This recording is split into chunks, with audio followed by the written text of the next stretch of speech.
Well, how's it going, guys? Back home, just spent the day upstate with the family, visiting relatives at a party. Everything went well. It's definitely a good time. But I'm back home. It's like 8:30, and just getting set up for tomorrow. Me and Junior are gonna knock a couple things out around the house. I'm gonna work on this mini bike a little bit. He's going to work on the go-kart a little bit. He's pulling off the alcohol carburetor and put on the gasoline carburetor just to see how the motor runs. I'd really like to give it a leak down check tomorrow. For those people that don't know what that is, that's when you put the motor at top dead center compression. Okay, so both valves are closed, rod's perfectly straight up and down. You fill the chamber and you see if air leaks out anywhere, which it's gonna, but you see where. You shouldn't get any out of either valve, so you should have none in the intake, none in the exhaust, but you're gonna get some blow by into the crankcase. In this case, it would come out this vent tube. Or if you took off the the oil filler cap. If this was a car engine, you'd get it through the crankcase cap. But with his, I'd like to put the piston down, but unfortunately when it's all the way down, there won't be partial valve open. So I'm going to have to rig it so it's 3/4 of the way down and hold the crank with something. And I want to get some air in there. I think his cylinder is split on the other side. Okay, you can't see it on this one, but there you have the cylinder. You can see the liner, and I'm losing oil. I keep getting oil on these fins. On the other side behind the cover. It could have been like that the whole life since I've had the motor, the 2 years we've run it, I really don't know. But I just got a feeling the cylinder's got to split right through it. And I'm just curious. And we seem to have an excessive end play in the crank too now. And that's when you go back and forth with it. This one just has a little bit like it should. You guys might not even pick up on it. You probably see this drum moving more than anything. You gotta watch my thumb. Very slight. Couple of, there you go. Now I'm getting it started to rock. I'm just guessing 10 thousandths or so. I really don't know what it is. His is a lot more than that. So I think this motor's now tied, and I think those are parts of his problems.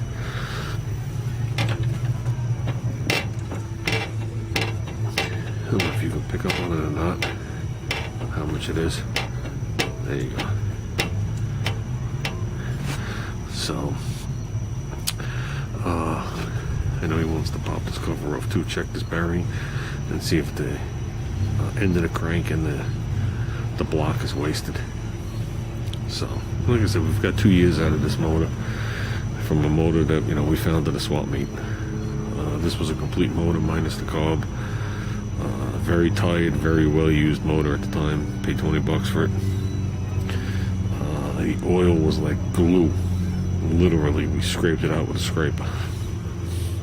So, and it was definitely run on a dirt track, so the fins were covered with dirt. And the piston ring snapped off when I turned it. So, we revived that one. We got plenty of other motors to put together. I'm just trying to convince him what to do. I got a couple. I forgot about those two over there. He's the gas motor and that outlaw motor. I do have the flood motor, which is the white 5-horse. I have a 3-horse, 3.5 horse, both Briggs. What else we got? And I got the Harbor Freight 6.5. That's the motor I actually want him to use, because I want to teach him something a little bit more modern, with overhead valve, just to show him the difference on how it works. This doesn't even apply to the real world anymore. You know what I mean? There's nothing like this on a car. Overhead valve is the way it is, even though those are still push rod motors. Like I said to him, it's 6.5 horse at like 3,400. You take the governor away, and I know it's almost another horse more. And then just a couple of modifications, you could have fun with the motor. But I'm gonna leave it up to him what he wants to do. Like I said, if we can keep this other one going and he can just keep abusing it, so be it. You know, might as well use it to let's go if it's gonna go. But I don't think it's gonna go. A loose motor is a good motor. They last forever. So, but this one right here, I actually want to mock this thing up on the table where the tires are touching. Okay? Because I want to put it at what you would call ride height, because I want to come up with a wheelie bar for this thing. Okay, unless I lean forward, I can't punch this thing out of the hole. It just goes, and you know, it'll go back and launch me off the seat. I just want to be able to get on it and drive it, not think about getting hurt from that reason. I'm not looking to drag race anybody. I just want to be able to get on it and go, and not think. I want it to be predictable. So if the front tire lifts and I hit the wheelie bar, so be it. That's what we're going to live with. And this winter I would like to put a Comet clutch on that. If I do that, it definitely won't be able to hold it back. You know, whatever the ratio is here, this is a 62 sprocket. I don't know what that is. I don't know if that was 11 or 12. But if it's 10, it's 6-1 here. Okay, we'll just round it off like that. When you put a Comet on there, when you first start off, it's another 3-1.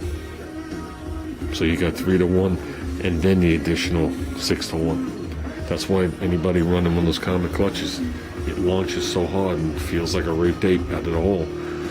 And then from what I'm reading, when it goes the other way and this gets bigger, that gets smaller, I got a 0.9 overdrive. So you actually go a little bit faster, which I'm not really looking to do. But with that, this thing will just keep flipping out. And ever since the last time I started it, it took off and broke the header off. I need to control it a little. I also want to come up with something that I can lock this brake. Just lock it. So when I'm starting it up and playing on that side, it can't leave on me. So I want to come up with something really simple. Something that slips in there, or some kind of drill, some kind of hole, and be able to just put a pin in here. It doesn't have to hold it back 100%, it just has to hold it back. So it won't leave on me anymore. So, just all little simple things. So, and then when September rolls around and Junior's back in school, we're gonna go back on the wagon.